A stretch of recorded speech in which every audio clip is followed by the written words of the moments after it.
Hey, I'm Strox from Optic TV support team, and today I'm going to show you how to install and watch IPTV in VLC Player in just 3 easy steps. Without too much talk, let's get started. Step 1. Download and install VLC if you are not already installed.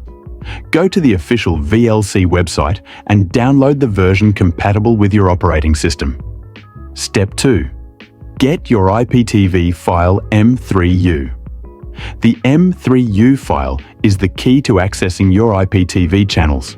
To get started, you need a list of IPTV channels. You can get them from an IPTV provider like Optic TV. Step 3.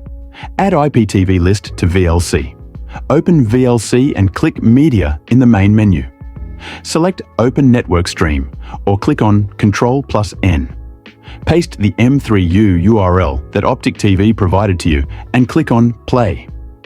After clicking Play, you just need to wait a little until the M3U loads, then all TV channels in the M3U file will be displayed. That's it! Now you have all the steps in hand to transform VLC into a powerful IPTV tool. Try it now and enjoy your IPTV. See you in the next one. Goodbye.